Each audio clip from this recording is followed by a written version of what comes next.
It's funny how everything the movie talks about, the way the computer industry and landscapes of cities and towns are all changing, are still happening and have been going on since the movie was made. So it's nice to see that it doesn't seem that dated. Those are words from director David Byrne on his 1986 film, True Stories.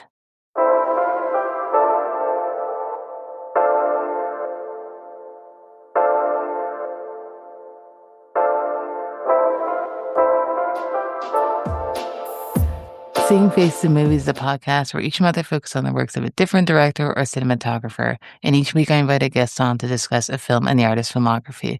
I'm your host, Felicia, and this is a special features episode, and these monthly bonus episodes are outside of the filmographies of the current director or cinematographer in focus. Special features came about because I want to talk to someone I love about a film either they love or I love, and hopefully we both love. So we're talking about True Stories today. A very quick synopsis of the film is a small but growing Texas town filled with strange and musical characters celebrates its sesquicentennial and converge on a local parade and talent show. Tagline for the film is a completely cool, multi-purpose movie.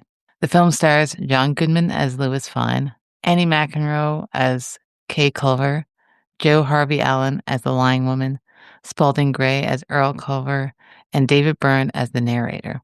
It's written by Stephen Tobolowsky, Beth Henley, and David Byrne, directed by David Byrne, cinematography by Edward Lockman, edited by Carolyn Biggerstaff, music by David Byrne, and costumes by Elizabeth McBride. Today I have on Seth Vargas from the Movie Friends podcast. And if you are a listener of this podcast, you've definitely seen his name one or two or three times. So this is your fourth time on. We previously did Le Bonheur together, which is an Agnes Varda film. We did Women in the Dunes, and we did Late Spring. And now we're doing David Byrne's True Stories, which feels, I don't know if it feels super out of left field, but I knew that you like this film. I was gonna say loved. I don't know if you love, but I know you like this film. I love this film. Mhm. I'm so excited to be able to talk about this film and have it be recorded and out on the world and with someone who enjoys it. So, Seth, thank you for coming on. Hey, thank you. Yeah, thank you for having me back. It's always an honor to be asked to do something, but it's a greater honor to be asked to do it again because the first time they have no idea what they're getting. Yeah. That's There very are true. many shows that I have never been asked to come back on. Oh no. Yeah, I mean, that can happen. It goes both ways also, but you're always a I'm just grateful to have any of your time because I know you're a busy human being with a very thriving show who is a show I don't know how you guys do it. I aspire to that, but I am curious Yeah. if you maybe remember the first time you saw True Stories and what your thoughts were on that first watch, because we'll get into this most recent watch, because with every film you discover more things or have different thoughts, but what you thought on the initial one. Absolutely. Well, I watched True Stories back first off, folks, can we just take a moment, please, and Mhm. say how glad we all that Felicia is back on the air. Oh my goodness gracious. Yeah. Felicia won't say that maybe, but I am. Like, new episodes coming out, and I'm like, this is literally what I've been missing in my life, it turns out. So Well, I'm uh grateful that people care. I do at least. Yeah, I can't people speak for singular. everyone else on the where, but on the where? On the air, but I do. Okay. I first watched True Stories back in 2023, despite being a near lifelong Talking Heads fan and like lover.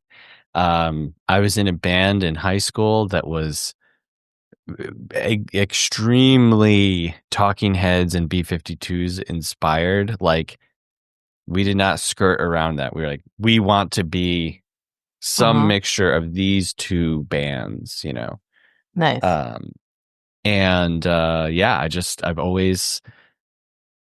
always loved them.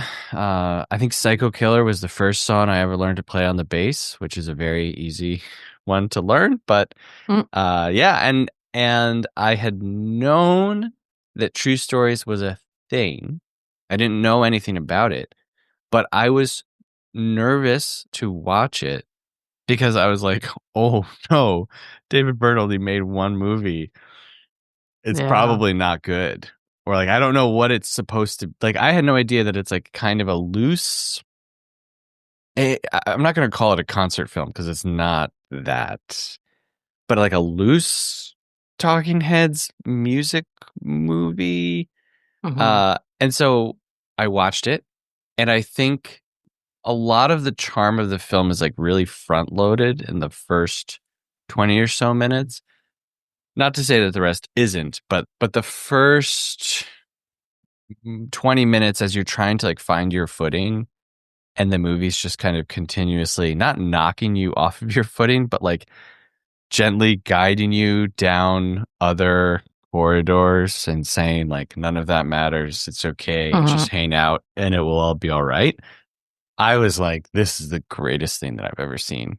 And you and I are very different. You're a very generous lover of films and you'll rate movies very highly, but I like to be a Yes. stubborn, in my mind, if we're if we're going off of a 1 through 5 rating, to me 4 is the top, and then 4.5 Okay. is really special, and then 5 is a very special club, So Mm-hmm. people will be like, how could you only rate that 4? And I'm like, that's great. It's great. We're talking about special levels for anything above that. Anyway, I rated this 4.5 stars after my Mm-hmm. first I watch, saw and I that. was just like blown away by how well it all works and how much I connected with it. What about you? No, I was gonna ask. I'm glad you brought it up if you were a Talking Heads fan, because I know that from people I know who've seen it, there's kind of a divider of people who are like, I enjoyed this, but I think I would have gotten more out of it if I was a Talking Heads fan, which is curious to me because I think it stands alone as its own film, but it definitely helps if you know David Byrne's vibe. For sure. Mm-hmm. It Mm-hmm. does. I also grew up as a teen being a huge Talking Heads fan, still am. And I heard the True Stories album first. And when I was Googling it, because I was one of those people who was like, I need to know what's the story behind this album, Yeah. found out he did a film that was attached to this. Technically, their album was recorded after the film because they needed to have an album tie-in. Um, That's like putting several carts before the horse. for real, I know.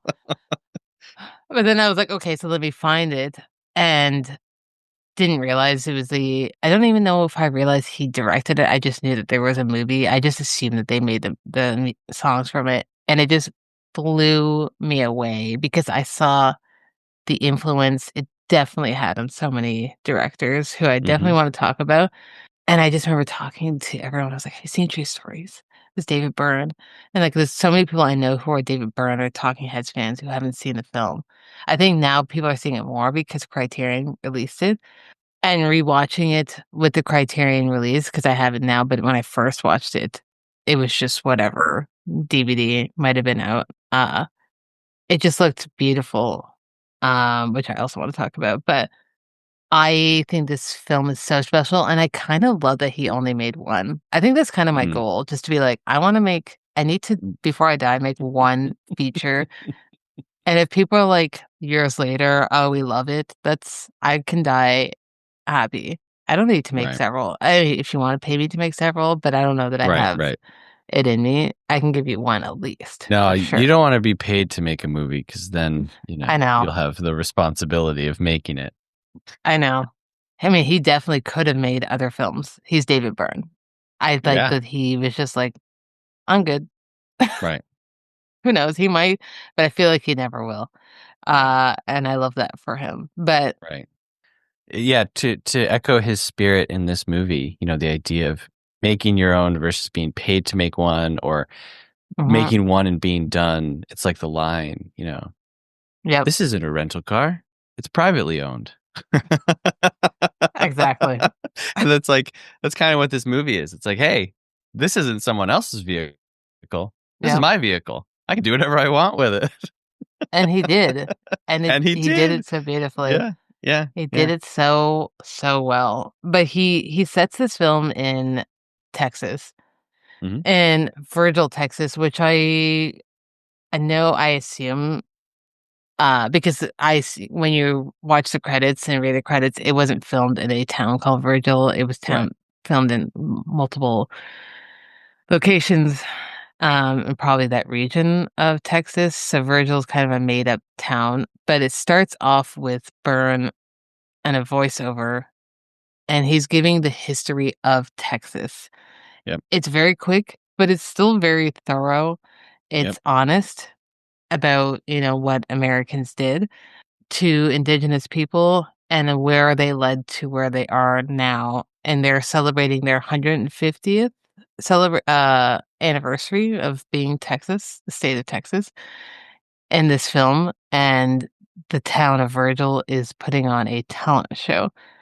There's a lot it feels like it probably, if it wasn't anyone other than like David Byrne narrating that, it would feel like a lot of information, but the way he does it is so matter of fact, but also feels very calming and Hmm. welcoming, where you're like, okay, I love that you're acknowledging all this stuff, but also acknowledging that the people at hand 150 years later didn't necessarily um, have anything to do with that, but it's still a weight on their state's conscience, whether they acknowledge it or not. Hmm. Um, it doesn't feel educational where it's like teaching you a lesson. It's just like, here are the facts. It's Hmm. there and out. It's wild for David Byrne to be doing land acknowledgments like 40 years ahead of I know. everyone else. I know. Like he's like, "Hi, this is Virgil, Texas, and this is everything that's happened here." Which is fantastic. And honestly, I think that's how they should do it because they do them in like here. I don't know if you've been to like rep cinemas where you're near your region, but here they do it and it just feels like, oh, okay, this is the land of, and I'm like, okay, that's not enough information. I'm like, I want Hmm. a David Byrne-esque. Right. Just give me a Cliff Notes version of what fuck ups But happened. perhaps the difference is uh compulsion versus creation, and like being like, Mm, well, we have to do this versus we want to do this. yep. Because I actually, I mean, hey, look, we're talking about Talking Heads and David Byrne, and Hmm. I can say whatever I want. Uh, Growing up as a young punk, I did not stand up and put my hand over my heart and say the Pledge of Allegiance. Not once, not a single time. I did not do Mm, that. I did not find any respect or joy or pride in like a a hollow tradition that I was supposed to do because it's the time yeah. to do it. And not to say that land acknowledgments fall under that same category, but I think that when we make something just the thing to do, Hmm. it does not. I don't think that this is an offensive thing to say. If you do find this offensive, I apologize. Please listen to what I'm saying. But I think that when it's just the thing to do, tradition does not inherently carry with it the correct heart attitude that it should. And that's why most tradition sucks. Yep. You grow up and you find yourself feeling empty at Christmas time and wondering why, right? Your little Cindy Lou Who saying, "Where are you, Christmas? Why can't I find you?" And so, do you find yourself, standing and pledging allegiance? Do you find yourself feeling what you're meant to feel? And so here, Byrne does it not because he's compelled to, but because he has found meaning in it. And it is extensive. It doesn't just it's not a cutaway gag. It's not No. like an Arrested Development bing and coming back. Mhm. He's setting up his story by giving you place, time, context. He tells you everything that's going to happen in the movie Mhm. before. He's not concerned that, the big show at the end will be spoiled by you knowing that there's going to be a big show at the end. And he's not concerned that the grandeur of the stage will be minimized by saying, here's an empty field. There will be a stage here in a few days. And literally, but like literally, he's literally showing the construction of modern Texas and modern America in Yeah. multiple stages. He's showing his hand in all of this stuff. He's showing that people are lip syncing. Like, think about that. Like, Yeah. there are so many layers to what he's doing here creatively. And it is a movie that I don't think a non-creative person could make. And unfortunately, if there is an unfortunate side to this, it's that creative people can't help but show you how creative stuff works. Uh, but I I, know. I think it's wonderful how he does it here, And so, yes, this land acknowledgement, if you want to call it that, or just Mhm. the history, I think it's awesome. I think it's great. I think he does it. I think he does it really well. And yeah, he brings in the Spaniards that they also were doing bad stuff. And then, the one nation, he's like, they were fighting everybody. I know. I love So it. I I think if you're love the way he does honest it. like that, even someone who'd be like, because I know that there are a lot of people, unfortunately, who are opposed to any type of recognition that bad things happened, Yeah, I horrible know. travesties and genocides happened.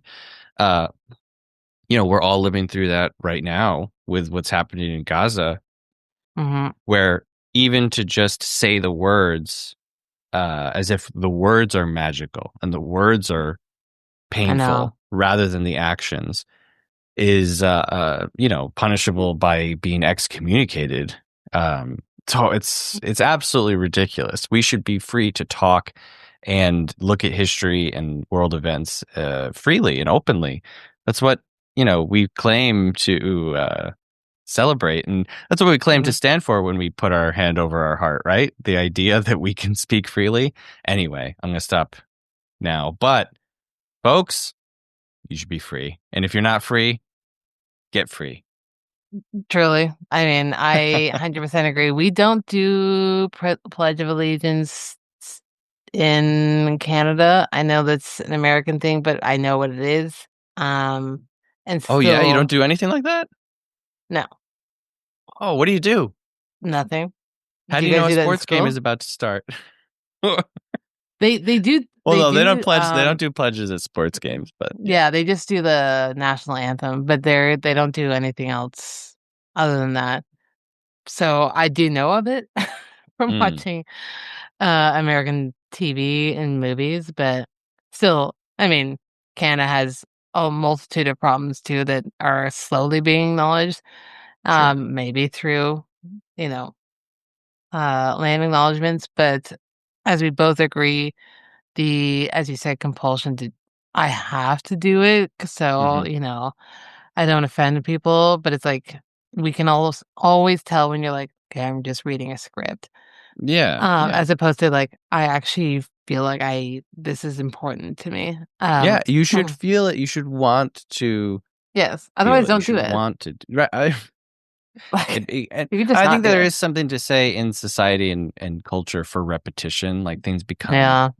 things become known through repetition, things become known through prevalence, but things also become hollow, and familiarity breeds contempt, and you just don't it doesn't ring the same anyway. Whatever, sorry. No, I mean, I agree, and I love that also post this initial start, he also is like, "I am still celebrating the people of Virgil," and this movie's not about me being like, "Oh, the people of Texas are bad, the people of America are bad," because these are people who are living post that time, and obviously there's issues through the country, there's issues through every single country, that's just how life works, but we need to celebrate individual people in their uniqueness. And I love that he sets it in it's not even like a very small town.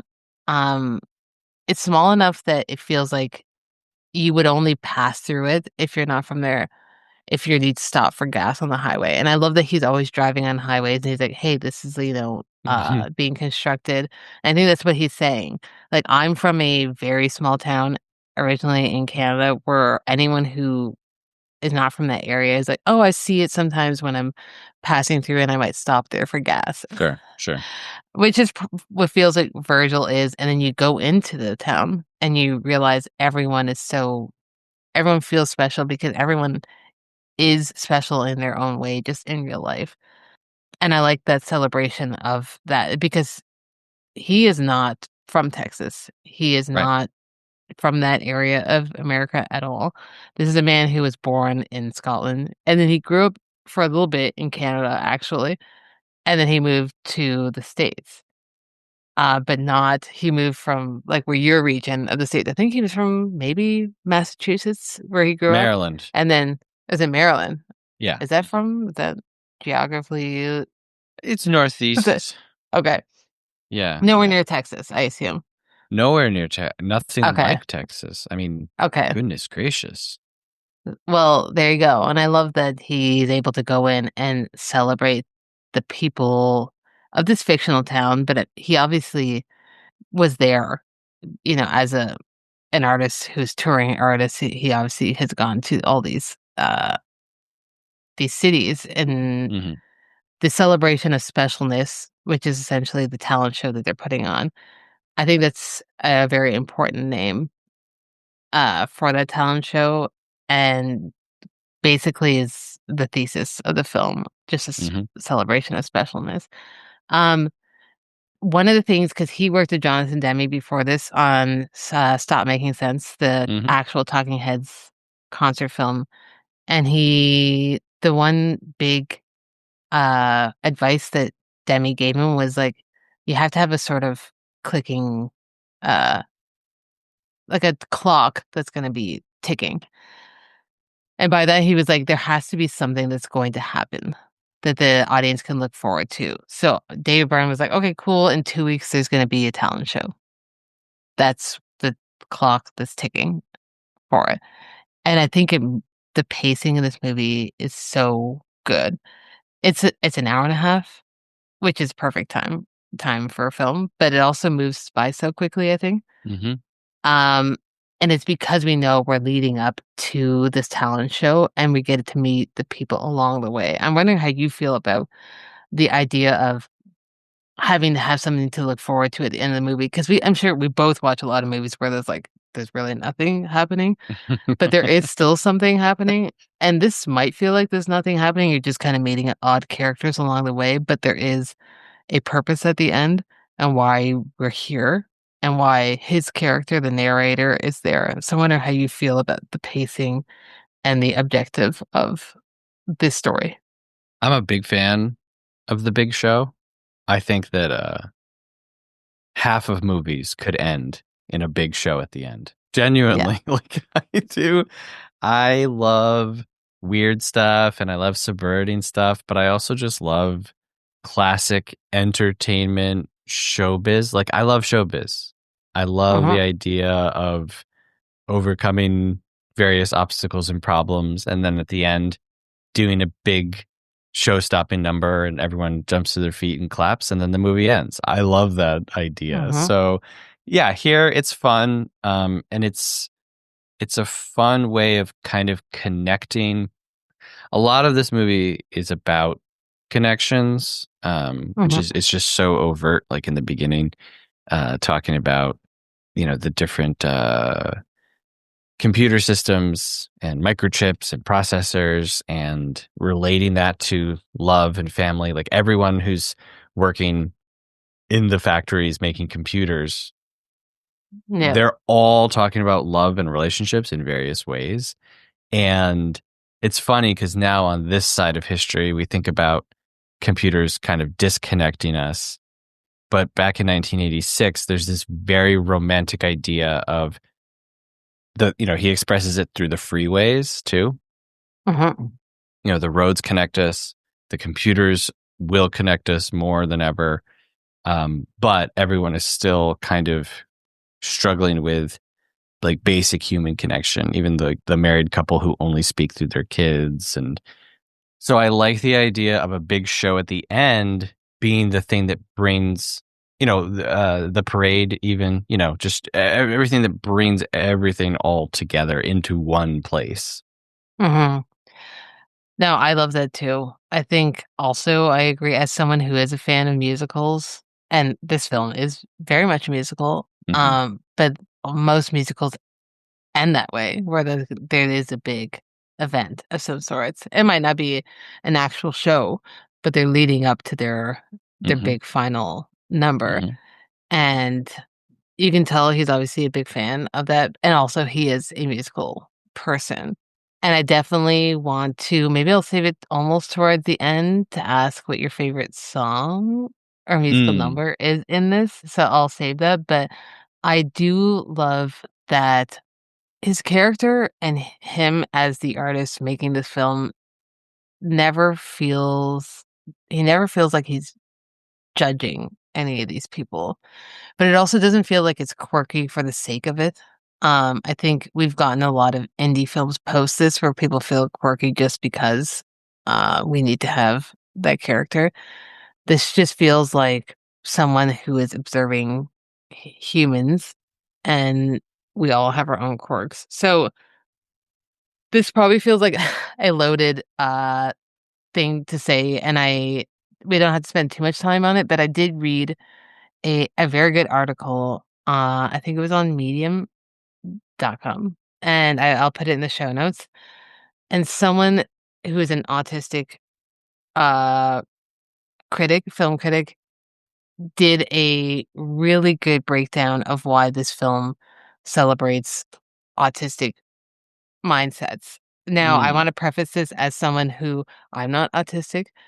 I do have a daughter who is autistic, so I still don't claim to ever know everything about autism, and I never will because it's evolving. It's a spectrum, and my daughter's autism is not the same as someone like David Byrne, who is we know is an autistic artist. Mm. Um, I bring this up because I think that the article was very interesting to see his reading of the film and how he views David Byrne and David Byrne's character as someone who he's saying the character is autistic and he is seeing the beauty and everything, but doesn't feel that anything is different. He's like, this is all in quotes normal to me. And Right. I think that people's uniqueness is normal, and that ties in very closely to um people who are autistic and who are just like, this is the life that I am living. I don't know that it's supposed to be any different.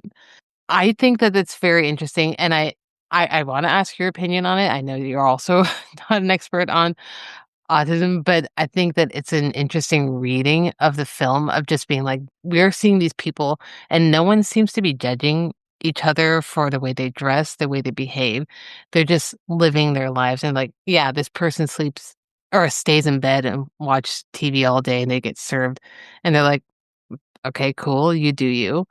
Um, there's a lack of judgment is why I think it's interesting to read the film Hmm. as even if it might not be overt, and I don't know that Byrne was specifically doing that, but it's definitely there. Um, yeah, I'm wondering what you feel about the thought of that being revised that way. Right, right. Well, I'm not an expert on autism, but I am a white man in my 30s. So I think I know a little bit As you should. about everything. Yeah, I would be curious to read that and see what they think. I do agree with the statement that I don't believe I don't believe that poking fun is the same thing as judging. I actually think it's Mhm. somewhat humanizing, and we've seen evidence of that, unfortunately, in our current administration where things are laughed at and kind of I Yeah. think that there's a way of laughing at something that tears it down, and there's a way of laughing at something that normalizes it, you Mm-hmm. know? And this doesn't feel like tearing it down. My follow-up question to that would be, for anyone listening, who is the villain of this movie? Who is the villain of this story? Is there one? Like even, that husband that doesn't speak to his wife, well, his wife doesn't speak to him either. And yes, he didn't go to her fashion show, but then we see this kind of maddening display of like of an explanation of like how computers work and how to keep businesses in town and all that stuff through the dinner plates, which are Mm-hmm. like illuminated and moving. Everything becomes colorful, and you see now inside this dude who's been introduced to us as a cold and distant person, Mm-hmm. which sometimes people who are on the autism spectrum have been, I think, misunderstood as cold and distant and unfeeling. When Mm-hmm. we peek into his way of thinking, we see the colors and the vibrancy and the movement and the excitement that we didn't see prior to that. And so I do think that, you could look at the woman in bed and scoff, and yet that's who our main character ends up finding the fulfillment of his arc with. And so generally main characters don't marry villains and it's a happy ending. So to answer my question that I gave the audience, I don't think that there is a villain in this movie. I think it just plainly is, you Mm-hmm. know. I mean, even the preacher in the church um, is speaking David Byrne's words. So yeah, I think that this is a celebration of not just normalcy, but like modern, like a snapshot of modern life at the time when Mm-hmm.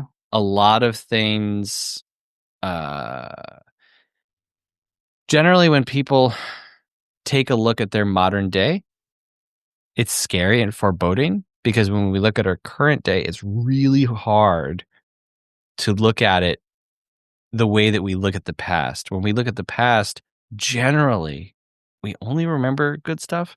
I mean, Yeah.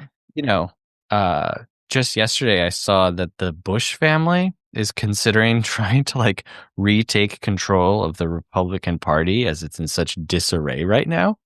And people were Okay. like relieved for the Bushes to come Yeah. back. And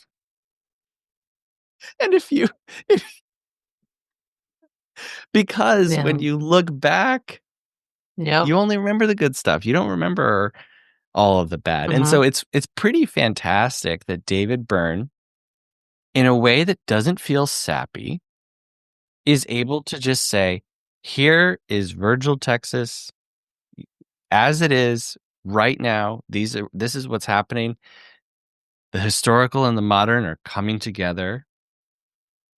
And yet it's not negative. Uh, it's pretty great. It's pretty great. I think it is, especially with like the contrasting of there are some shots that look like old Western, towns. And then there's the shots of thing like, hey, here's the rise of convenience. We are now all shopping at shopping malls. But it never feels like, oh, this is the worst thing in the world. They're like, well, this is how people are evolving and this is how uh things are, and they're still very much a thing. I think I'm a big fan of malls in movies. I think that they show the type of people that go there for whatever reasons. There's some people who might go to a mall like once a year because they're like desperate, like myself, who's like, I forgot. And now I need to go to the mall. There's Right. people who are like, I'm here regularly. And it could be teenagers, the elderly people who are like, this is a place for me to just join with others and hang out. And there's a vibe. I've worked at malls before, and it's definitely a different vibe. And I love that.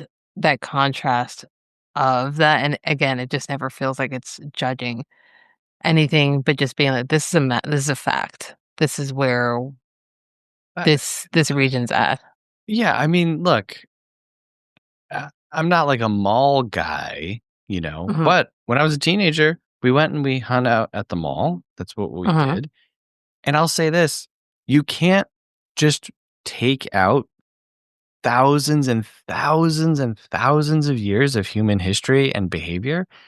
If you watch a movie where there's a marketplace, or if you travel to another country and you're like, oh my God, it was so amazing, we went to the marketplace. Well, that's what a Hmm. mall is, you dingus. Yeah. Like, sorry, sorry that it's in a building with a roof, but like, yeah, is it Yeah. as exciting as a marketplace in Rome? No, probably not, but it's the same concept. Hmm. Many different vendors come together in one place. You go, you hang out, you see people, you get a little drink, you get a little pretzel. It's what we've done forever, and we will never Yeah. stop doing it. The modern mall, mega structure, yes, that has all kind of dissipated as online buying has, prevailed. But people still go to farmers markets. Why would you ever go to a farmers market? What do you care? Like, you know what I mean? We go because we want to socialize in that way. For some reason, humans enjoy socializing in a marketplace. So yeah, I don't know. Am I going to come out as pro mall in this episode? Maybe. I mean, maybe. I definitely agree with the sentiment. I think because we're in a weird space where people are like, oh, well, maybe we should go back to like brick and mortar shops. So Hmm. people are like, oh, we need to shop in person and locally. But I'm like, a lot of the shops in malls are not local shops, but still, I get the sentiment. It's still getting towards like you eventually will be found at like a farmer's market or like Hmm. whatever local shops that they have. But people at the end of the day still want to talk to one another, Hmm. which is like, there's so many songs in this film that talk about that, of just talking about, aka people like us, which is a song Hmm. in the film. Uh, I I still want to get to the song, but I do want to to give a huge shout out to Edward Lockman, who is cinematographer on this film. Mm. Um, his work, absolutely gorgeous. There's so many shots of just huge, vast plain fields, and then even just highway shots, or I guess you guys call them freeways, and I'm just saying highway because Highway, Canadian. freeway, throughway. There's a lot of Okay. ways. Okay. As long as people will know. Yeah. Highway shots and then just shots within the malls and just how vast everything looks because as we all know, as someone who's never been to Texas, but I hear that it's quite large. Mm. Uh and there's Unreal. Unreal how large it is. yeah, so there's a lot of space there, but his work, he's done a lot of at the time, I think he was already fairly well known, but he's done a lot of stuff with like Todd Haynes, post that. Um, Beautiful work that he does in this. I think of one shot in particular, and it's the one scene in particular that it's just like a throw off scene. It feels like one of those gag scenes actually, where it's like a couple, you never see their face and they're Mhm. walking Mhm. together. And they're Yep. talking about how much they're in love. And she goes, "Did you fart?" Yep. I had forgotten about that, but when it came on, I actually did laugh very loud. I Oh, was it's like, this great. seems so awkward and hilarious. Yes, it's very funny. And I think that gets to the idea that I was saying about there's a difference between poking fun. You know what I mean? Like Mhm.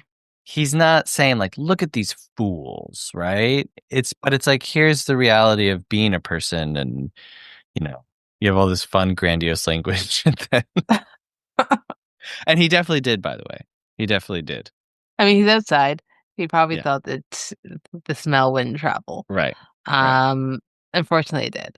But I think it's just so funny to contrast with that with how beautifully it's shot and just like the dialogue that you hear. And it's just again, it's a very quick throwaway scene, but uh I love that. So shout out to Edward Lockman. But Oh, well, if I can very quickly, Edward Please. Lockman. We're talking Carol. Yes. We're talking I'm Not There. Hmm. Light Sleeper. I know. Hello.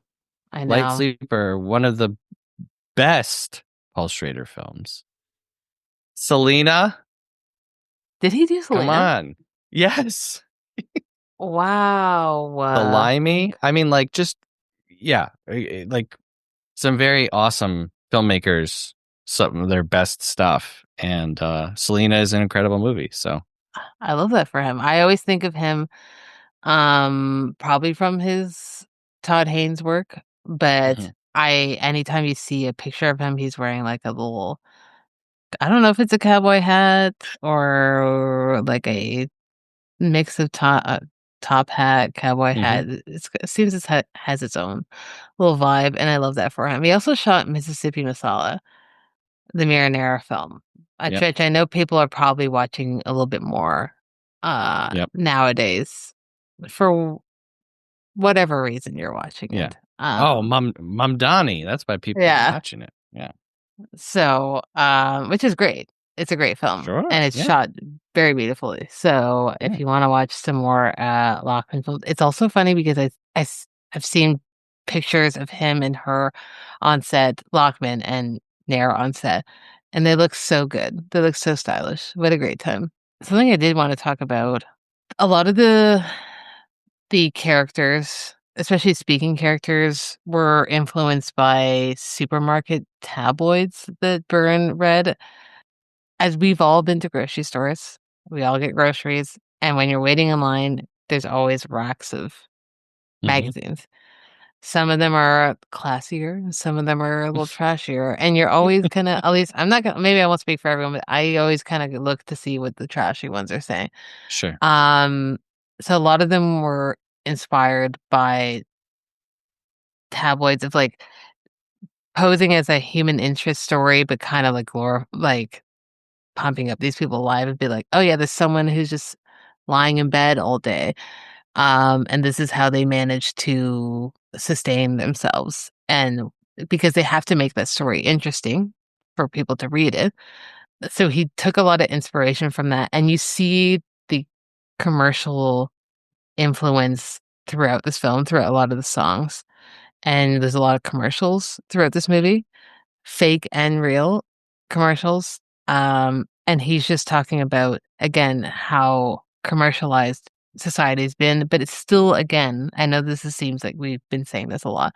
It still doesn't feel judgmental. It just feels like, well, this is where things are going. Um, and we can go either way, but this is where we're at. It's not here to make a statement, just kind of Hmm. pose it as fact. Which I liked to read that he kind of got inspiration from real people as opposed to just making up. I need to make up a weirdo. Right. Right. um, which I love. I also love the woman who just lies about things all the time. She's Very probably my favorite. interesting. Very, yeah, I'm just like the the tail in tail. the jar. Yeah.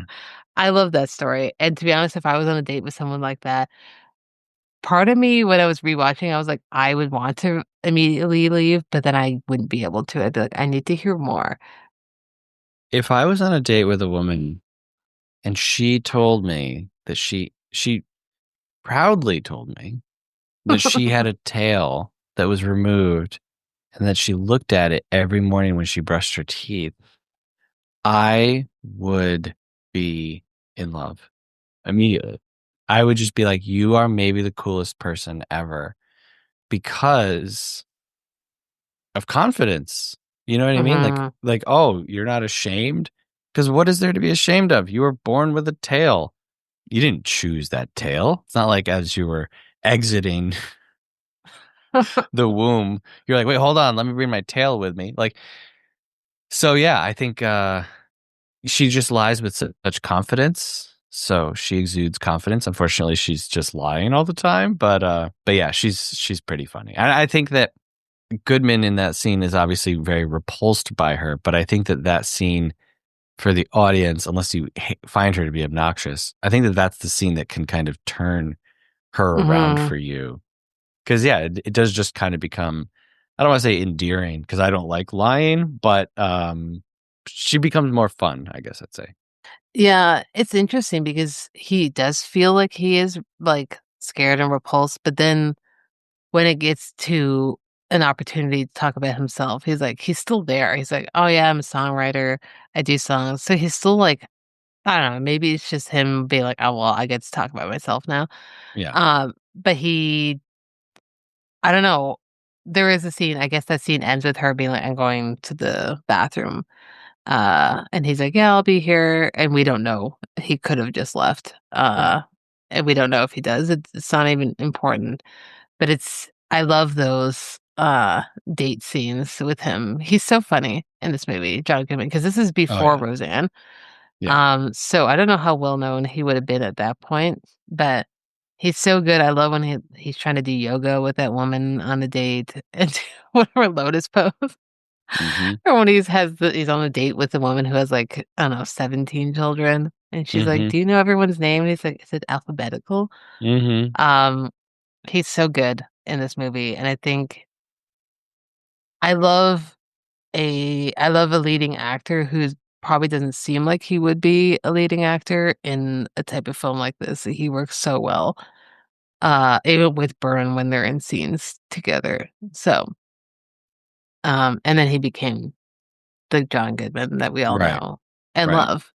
I Right. mean, Oh yeah. I I assume mean, we all love him. I don't know that I've ever heard a person not love John Goodman, you know? That would be And weird. his relationship with the Coens, but also he's done other small independent stuff, not just with the Coens.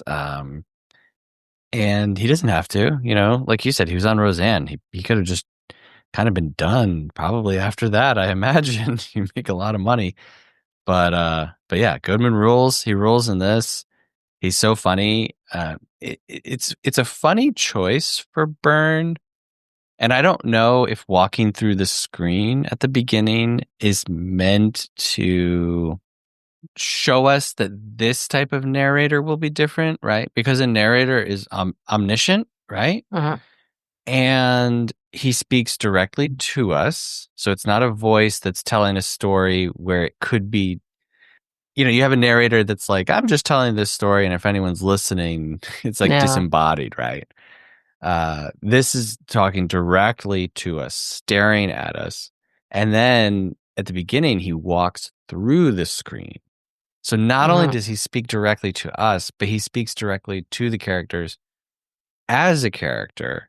And it doesn't really become surreal where like Goodman is like, "Hey, you're the narrator of this movie." You know what I mean? Yeah. Like it feels like he's almost doing every version of a narrator that could be possible all at once, but he's not necessarily like standing there and showing you, being like, "Look, isn't this so interesting and weird how I'm doing it?" But it is Uh-huh. very interesting and weird. It felt like to me like he was kind of like, when you go to a museum and there's a guide. That's how it felt to Absolutely. me. Yeah. It also felt like maybe it was like a documentary-esque narrator who is also Yep. involved and on screen, but it Yep. felt very much like to this character, nameless narrator, it felt like he treated Virgil as a museum of things that he was within but also looking out of because he acknowledges that he's an outsider. That being said, he blends in well enough that people are like, "Oh, I feel like I probably know you from somewhere," because he Right. seems like he is friends with uh Goodman's character, even though they, he's not actually from there, Right. so he wouldn't know him, but he's seen him around. And they're Yeah. just friendly enough that they're like, "Yeah, sure, let's hang Yeah. out." Yeah. This reminds me so much of I'm going to use two buzz namey director names. So brace yourselves. Already. This feels like Errol Morris by way of David Lynch, but Lynch's fun sides. Mhm, mhm, And with none of the sinister sides. Like there's nothing really that. And I don't think that Byrne is completely toothless in this. Like the songs are very political, I think. mhm. I do think that he Yes. is saying things. It's just that it's more interested in, you think about like early Errol Morris stuff, like Vernon, Florida, which came out in 81. Okay. Gates of Heaven was 78. And so, is it possible that David Byrne at this time, years prior, is watching independent documentaries? More likely Yeah. than, it's a pretty good chance. Uh, and it feels kind of like a display, like a tour guide, like you said, like just here, observe these people. And yes, they're funny, but I'm not necessarily trying to make you laugh at them, but you can laugh at them. Mm. It's all right. No, I mean, we should all be laughing at it ourselves for sure. Right. Right. We need to humble ourselves, but the Errol Morris comparison is great. I hadn't thought about that. So, I'm not as well versed in his work. I definitely plan on watching more, but I think that's fantastic. Yeah. I definitely saw some Lynch, but it's weird because there's at some point, and I don't know, it's fully escaping me, and I wish I wrote it down, but there's at some point a scene, and it might be before the wildlife like karaoke lip syncing scene where they're in the club and there's music that feels very Twin Peaks, like Twin Peaks the show, Hmm. but like Twin Peaks is obviously much later. But it's Right. not like Lynch wasn't making work like this is the same year as Blue Velvet Right. that this came out. There feels like they're kindred spirits, this film. Yeah. I feel like David Lynch could have made this film, and I feel like David Byrne could have maybe made a Lynch film, but it would be so different. Because as you said, I don't know that David Byrne he maybe has a sinister bone in him, but I don't know that he would go about it that way. David Byrne. This is a human ear. Normally, it would be on a body. That's literally, and honestly, I would watch that movie too. I would I do. love Blue David Velvet. Byrne does Blue Velvet.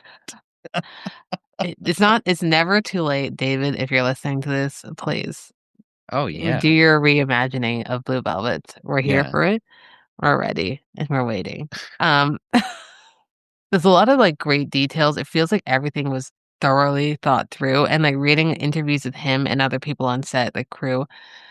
Byrne was he said very inspired by like Hitchcock and the fact that Hitchcock would storyboard everything. So he Interesting. had like a vision of how things would look. Nothing was kind of done willy-nilly. Hmm. Um, and you can see that by the way everyone dresses. It's very specific. It doesn't feel like, oh, let's just throw on these clothes on these people. Even if they're in the background, they don't have any lines. They're just standing there in the mall. They're standing there in the club. Everyone's dressed very specifically. The way people navigate themselves through scenes feels very specific. And there's also a motif that I don't know if you know. I mean, you probably didn't know this, but there's like I didn't know the number until I read the trivia about it. But there's 50 set of twins in this movie, Yes. I'm very, yes. It's amazing. which is great when, especially as you rewatch, you're like, wait a minute, there's a lot of Yep. twins. Like sometimes they call them out, and sometimes you just see them in the background. Hmm. But that's kind of insane to have 50 set of twins. It feels like everything's very specific. And I bring this up because I, at the top, mentioned that there's definitely directors who were inspired by this. I think that probably Wes Anderson is someone who's like, I saw True Stories and was like, cool, I'm going to do my Hmm. own version of True Stories. And that's my career. And I love that. I am a Wes Anderson fan. I know that's maybe not as popular to say anymore because people, for some reason, hate him, but I will always Everyone love hates him. everything and nothing is cool in its current day. And everyone can just, oh, I'm so sorry that someone has style. Thank you. I can't stand. The next time I hear someone talking about lighting and coloring, I want to like jump off a bridge. Like I'm just I know.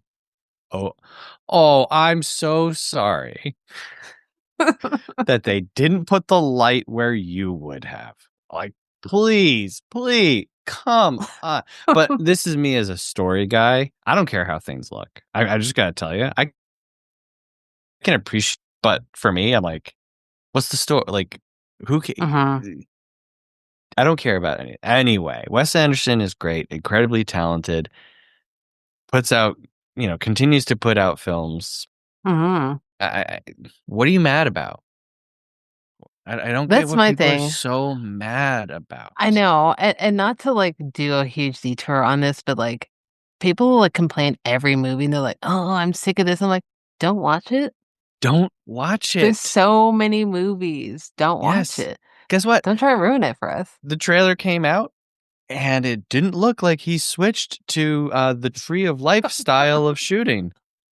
So you were surprised? You know what I'm I saying? know. Like, if something comes out one day and it's like Wes Anderson has completely switched up his style and it turns out to just be in the marketing and then you go and you're tricked and it's the same thing, yeah, you can be mad. But if you go and see it, God, I hate it. I hate anyway. I know.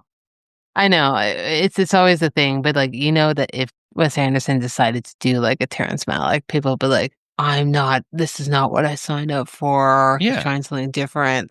yeah. It's So uh, yeah. no one will ever be happy, and you No. just have to make your stuff regardless of if people watch it or care, because the only like you I hate fans of things because they think that they are in like the director's chair and that the director, with everything that goes into filmmaking, just getting out of bed is so difficult.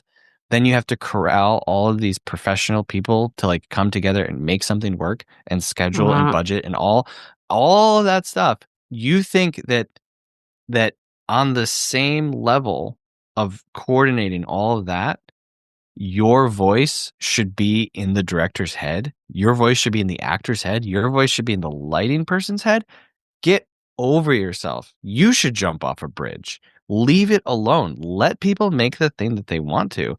And I think, I say this as someone who has a movie podcast and I have criticisms, Mhm. but I think one of the reasons that you and I enjoy talking to each other and we enjoy each other's shows is that we're not out to like get someone. No. We I actually know. like movies, I know. and there's movies I hate, Yes. there's decisions I hate, but goodness gracious, I will die defending the artist's right to make those because we should not be listening to anyone else. No one should be anyway. Wes Anderson, keep doing your thing. Felicia, I'll come back when you do a Wes Anderson series. Oh, please, because I will for sure. And I love that. And again, this is why we're friends. I get some people are like, "Oh, you can't love everything." It's not the fact of loving everything, but it's also appreciating it. It's very hard to be an artist. It's also very hard to make a film. And can we just appreciate that it's not just the director who did this? A huge amount of people who did this. Can we just appreciate it? But there's so many shows, there's so many people online who I'm like, especially with the huge rise of Letterboxd. I'm like, do you actually like movies? Because it feels like you don't, and no one's forcing you to watch them. There's other mediums I you can engage with. right, right. I have no problem if someone doesn't like something, fine.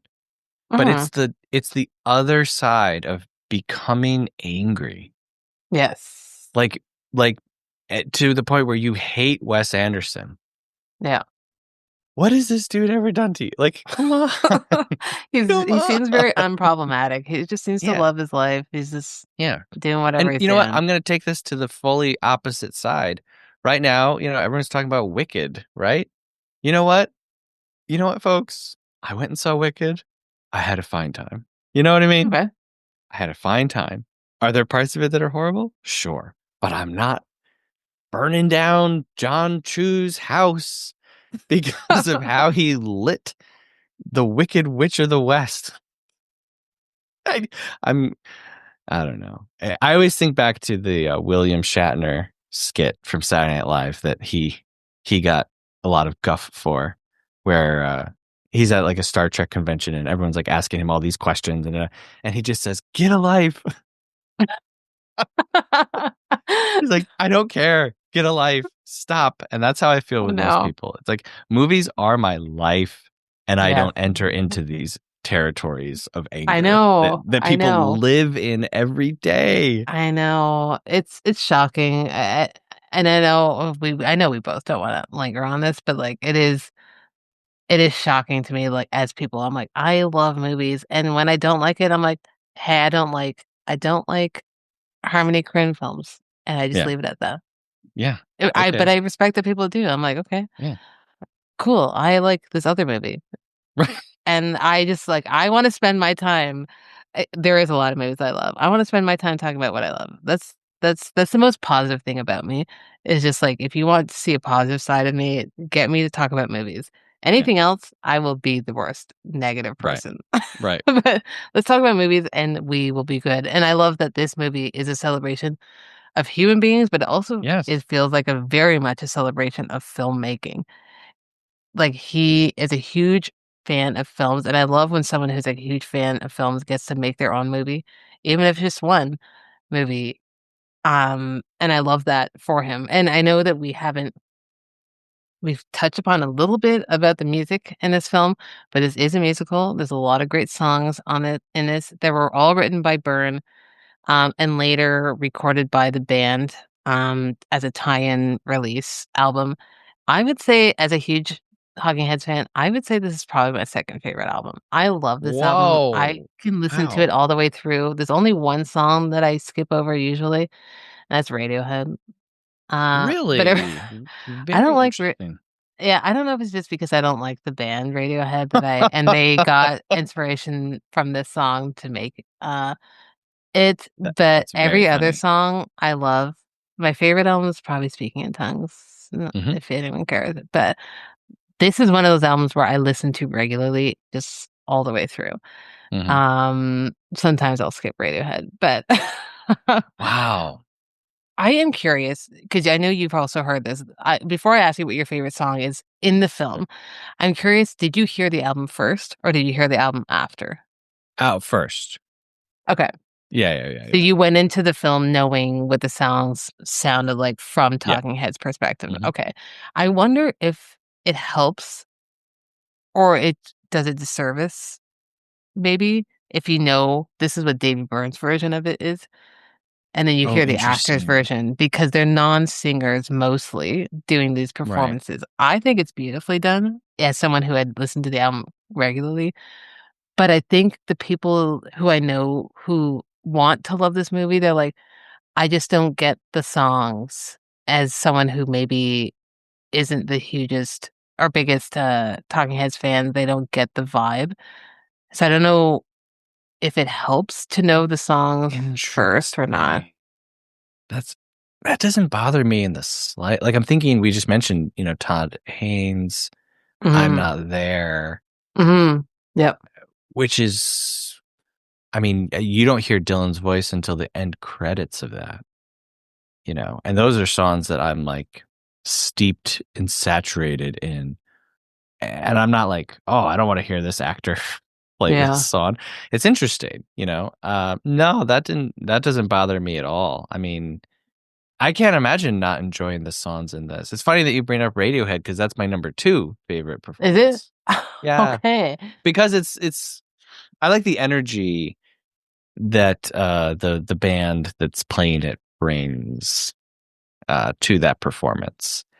I feel like it's not that everything is sterile, but like you said, there's so much intention, and I'm not surprised to hear that he went full storyboard on this. Yeah. Um, the twin thing is such a creative way of showing intention without being flashy. Very, very, very cool part of this. But that feels like a more raucous rock and roll performance than I think we get in any of the rest of the movie. So that's probably my second favorite one. Okay. Well, then I need to hear what your favorite is.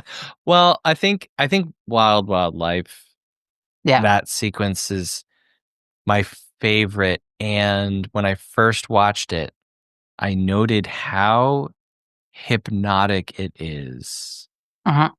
And this time around, it had pretty much the same effect on me. I don't know how to describe it, but there's just something about this kind of quick procession of people of various different body types and ethnicities all Hmm. singing the same song while kind of doing their own characters that brings the song up out of the one performance by David Byrne and the one way that he would do it Yep. into many, many different performances. And it even looks like a few of the people are maybe even doing like a David Byrne-esque Hmm. impersonation of him as they're doing it. But I find it like, yeah, like hypnotizing. Like if you could imagine the the green face of Jimmy Stewart from Vertigo, Yeah.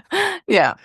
those just imagine that's like me watching the screen during Wild Wild Life, and I'm like, what is happening? I'm Yeah. transcending all No, all I love levels of that. human understanding.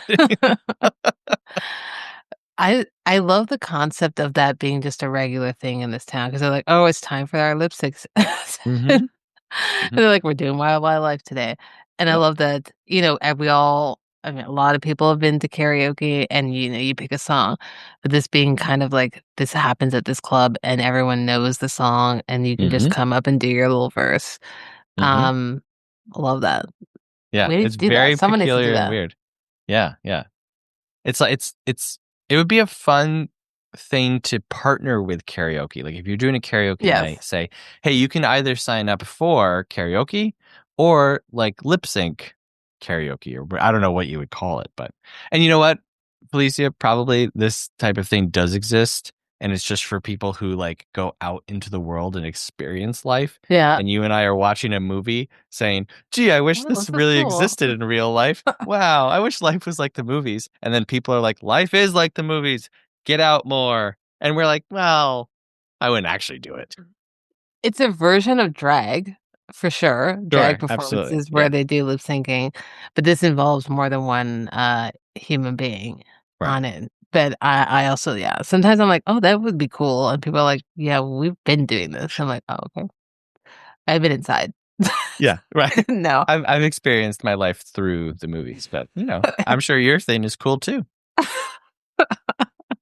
Like, did you guys have David Byrne there, though? Then I don't know how I feel about that. But, every time I watch this, I have a new favorite one. Like, I have my favorite songs from the album, but my Mhm. favorite performances, I think this one, my top one, was "Hey Now" with the kids. Oh, with the kids? Yeah. I love that one, especially when you see it with the kids and then you listen to it again. It's very much like a kid's song of, like, kids Hmm. just singing in the play yard, but you might not get that from when you're just listening to the Talking Head version, uh if you listen to that first. So I love that, and then I also love Papa Legba. I Oh, love that. it's a very interesting part of the movie for sure. It's funny because when you watch that, I love that it feels like he's not some evil voodoo guy, and I read No. David Byrne saying specifically he wanted to have this character, but he didn't want it to be like, "This guy is, doing evil spells." He's doing something Right. good for the community, he's using whatever abilities he has for good, and people are come with him to him with trust and love, and you feel that, and I love his song, and I love that he kinda is, like, off key at the start, with a lot of actors who are in this film, but then he gets really into the song. And I'm like, Hmm. "Good for you. This would be me if I had a couple drinks, just in my room alone, just singing Papa Legba," and I love that vibe from it. But, there's just not a single miss in this, and I think after rewatching the film, I immediately put on the album again because I was like, "I Mm. definitely need to hear these songs." And I heard that I do have the Criterion version, and I don't know if it's on the disc or there was a separate release of, like, them actually releasing the songs with the actors saying, because they didn't initially do Mm. that. They did that after the fact. So I'd be interested to have that too, because I have the Talking Heads, uh, album on vinyl for it, but Yeah, this time around I was like, wait a minute. The the movie is saying because after he goes and visits that guy, like everything that he wanted happens. Yeah. And so I was like, whoa, this is like a secret voodoo movie. That's really I know. funny and really weird. But you know what? I'm fully for it. Sure. I mean, at that point, you have to be on board. And if you're not, you don't think you're watching the movie correctly. You might need to Hmm. rewind. Let's go Hmm. back to when he sets things up and go Yeah. into. And that's what I was saying about like, is there a villain? Is there an arc? Is there do people learn? A lot of that stuff that you would like want or come to expect from a narrative story, it's just not there. Like it's just gone. Like David Byrne's like, okay, let's see. John Goodman wants to get married. How do we do this? Well, maybe he should learn to just be happy with himself. No, I don't know. He'll just go visit this guy and he'll cast a spell and then he'll get married. If someone could cast a spell on my life too to make me happier about things, I would immediately go. I didn't even see any Sure. form of payment happen. Uh, I'm He sure get there well, was, he but gives him he's like, "Give me everything metal out of your pockets," or something, and then I don't know that he ever hands it back to him, so I think that maybe that was the respect. I love that. Love the hustle. We all need to make money somehow. Tying into capitalism as it is a theme through the the film. But Yeah, shopping is a feeling. for real, Mhm, we all do it, unfortunately. mhm, Unfortunately, sometimes it can be fun. It's mostly stressful for me. yeah. Wondering if there's anything that we haven't chatted about that you wanted to bring up about this film. It's incredibly layered film. And I'm sure we could talk hours about it. But wondering if there's any prescient points we I'm haven't gonna talked. give you 5 points in rapid Perfect. fire, alright? And if you've ever listened to me talk before, you'll say that's impossible, but I'm gonna do it. 1, this movie is great and delightful and awesome, and then the credits hit you, and you get hit with the absolute uppercut of co-written by Steven Tobolowsky, I know. and then you're like, and like maybe back in the day when that came on the screen, you'd be like, okay, whatever, whatever. But for a movie lover and a character actor and a that guy lover to Mhm. like see that in the year 2023, I was like, instant, instant, incredible film. Number 2, the credits themselves, the end credits are interesting and they're Mm, creative. And I always get so frustrated by just simple black screen white text credits. I have often wondered, like, is this some type of Directors Guild requirement? Is this some type of, but then you see films that divert from that. And I'm like, why? Why do we not get more I know. creative with credits? It is so frustrating. Tar Yes. recent film, the opening credits to Tar are it they are an experience all in themselves. I was enraptured by how they come on with the music, the feeling that the credits can give you. And I think that these end credits also give you a feeling. So more people should be more creative. I say that as I'm about to put out my first film that I'm working on, and it's probably just gonna be boring credits. I don't think I so. I think it'll be love something good. I love the joke about God making Texas. Yep. 'Cause yes, I've been through Texas a few times and it's crazy. And then the last thing I wanted to mention is I watched this movie with my 12-year-old son who's about to be 13. He's a Oh. little weirdo artist, creative guy, and I was like, I really want you to watch this with me. So I took Mhm. down some of the notes that he just comments that he made throughout Oh it, and my I'm just gonna gosh. read them for you. Yeah. So first comment he made to me was, "This is peaceful. I like it." A little bit later, he says, "What kind of movie is this even?" A little bit later, he says, "This is beginning to get unnerving in a way."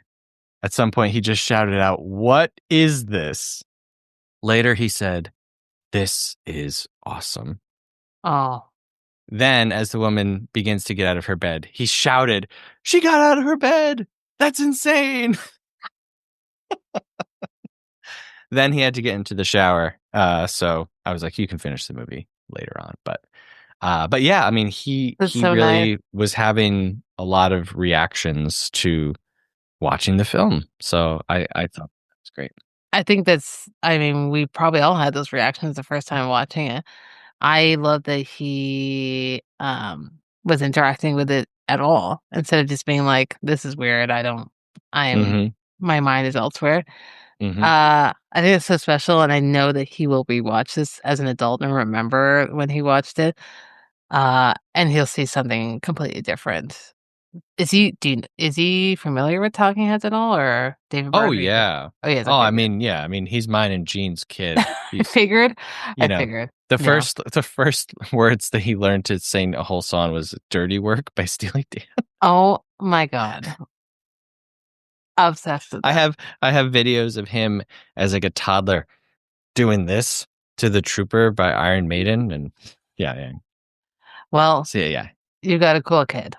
yes, yes, he's cool. Actually, a cool kids, plural. Yes. Well, the other one's not as cool, but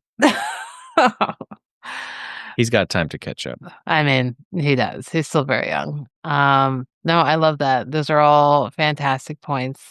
And I'm glad that you brought up Tobolowsky. He was in my notes and I completely glossed over it. I apologize. But yes, it is always fun to see that was co-written. And I tried to find information on how that even happened. And maybe I just didn't do my research well, but it wasn't out there. And I'm like, how did you guys come together to do this? I kind of like it as just a mystery because Yeah. then it's like, where does Byrne start and Tobolowsky end? And you know what? I'm like, I am just happy knowing that the greatest performance in any Christopher Nolan movie ever, Steve Tobolowsky in Memento. Yeah. I'm just glad that he had his hand in this. And we appreciate it because it was a great hand. Yep. Great writing in this film. But the last question I have for you concerning true stories is what you would pair this film with. If you have one or other several choices that you would pair this with, and why are you pairing these two movies together for a double bill? Got it. Got it. Okay. So I thought about this for a long time. Okay. And I was like, I really don't know what to do. And then the answer was staring me right in the face, and I didn't even think about it. Okay. So, as I mentioned, I'm working currently on a documentary about an artist who lives in Massachusetts who is a filmmaker and a musician.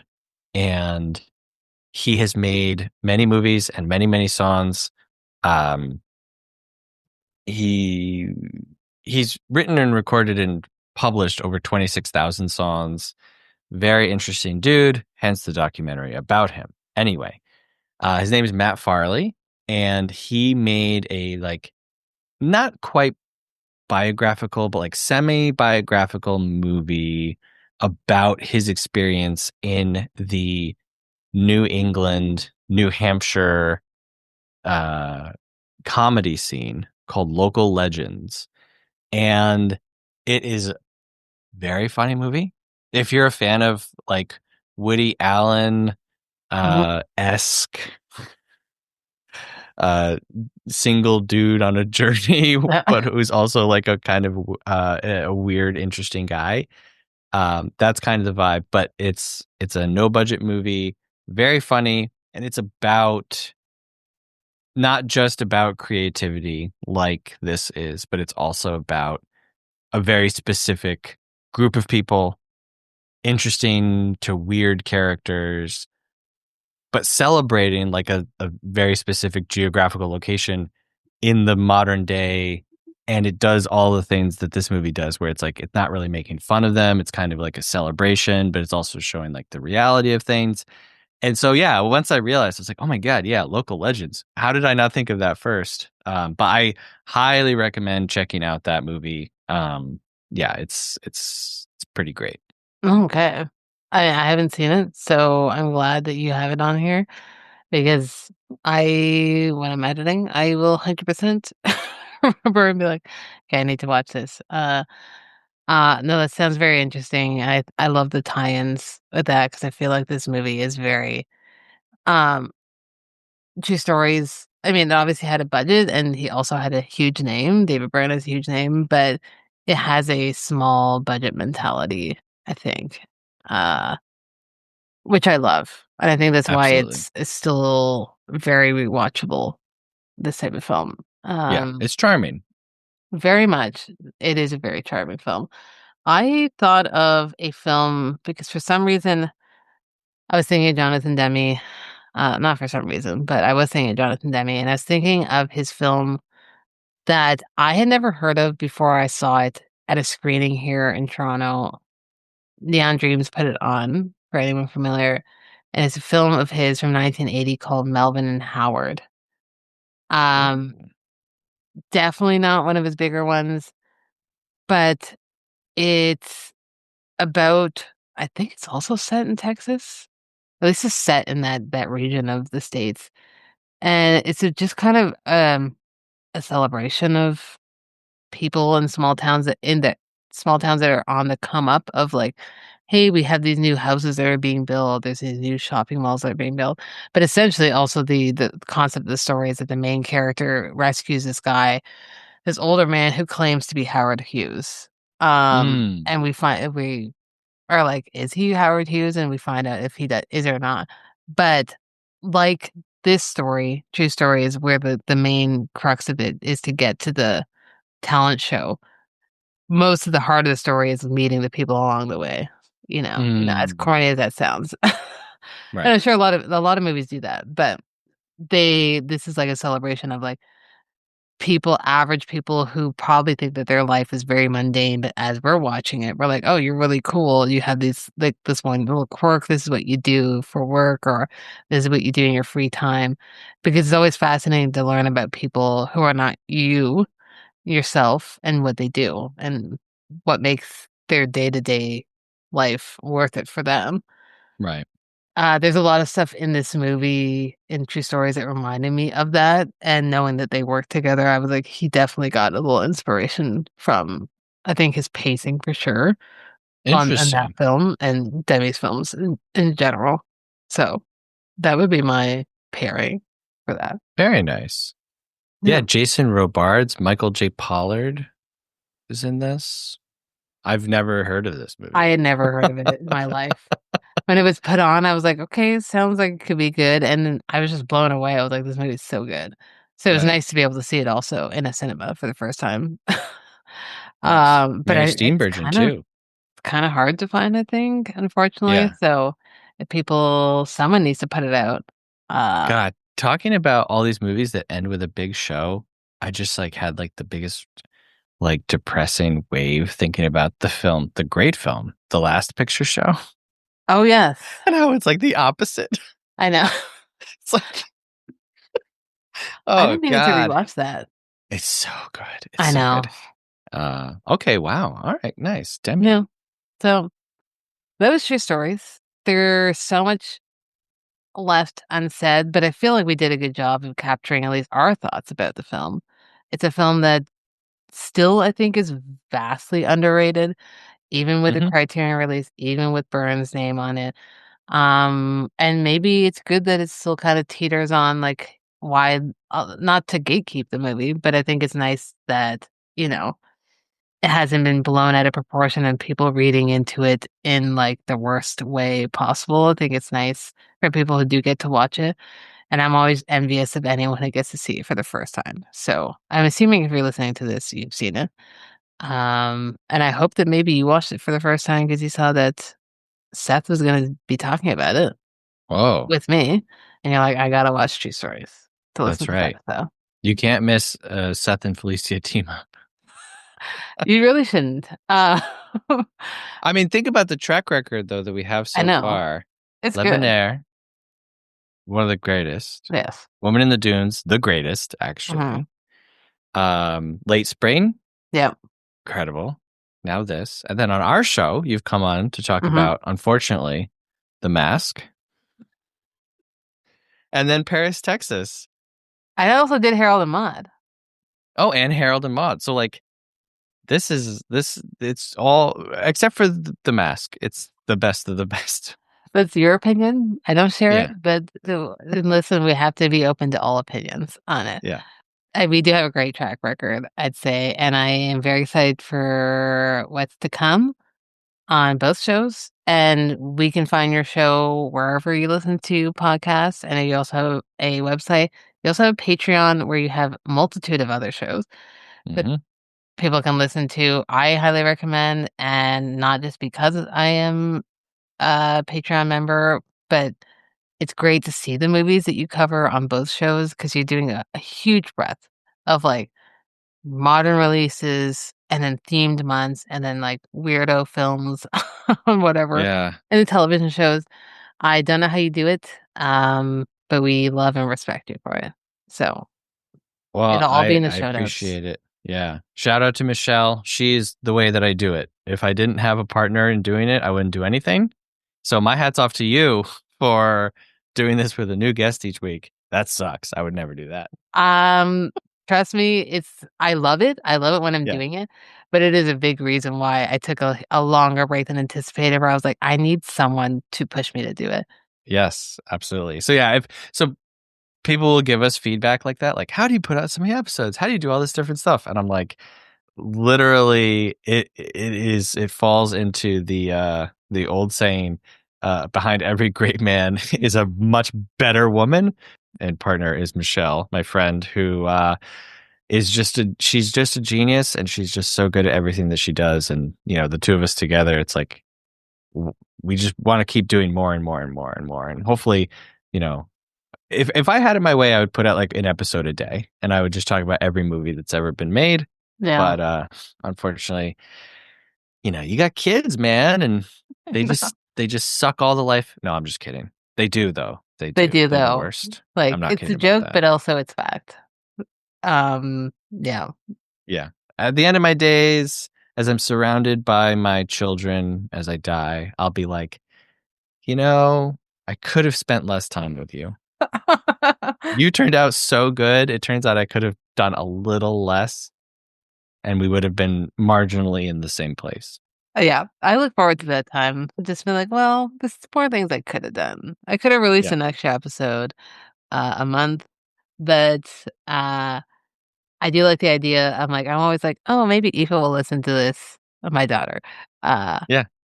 as she gets older and the show is done, and she's like, I wonder what my mom was spending her time doing.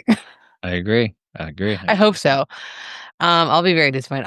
I'll force her. I'll be like, listen, this Yep. is this is all I have. I have my show to offer you, and I have all my Blu-rays. That's it. Right. You're not getting much money from me, so take what you will. But Seth, I am so grateful to have you on. I can't wait to have you on again. And all of your show details, Movie Friend podcast show details will be in our show notes here. So you don't have to use a Google machine. I'll give you a There you link. You go. just click it. That's all you have to do. Press one little finger on the screen. There you go. I appreciate it. Hey, thank you very much. Thank you for having me, and I appreciate you having me back. Like I said, it's a bigger honor than being asked the first time, and yeah, very good opportunity to revisit one of the great American films. Seeing Faces in Movies is an official podcast of the Royal Film Club. It's hosted and edited by Felicia and with intro music by Lamar Walker. If you like what you heard, let us know at seeingfacesmovies.com or send us an email at seeingfacesmovies@gmail.com. And while you're at it, please subscribe and rate the show wherever you listen to your podcast. Watch more movies, and we'll catch you next time.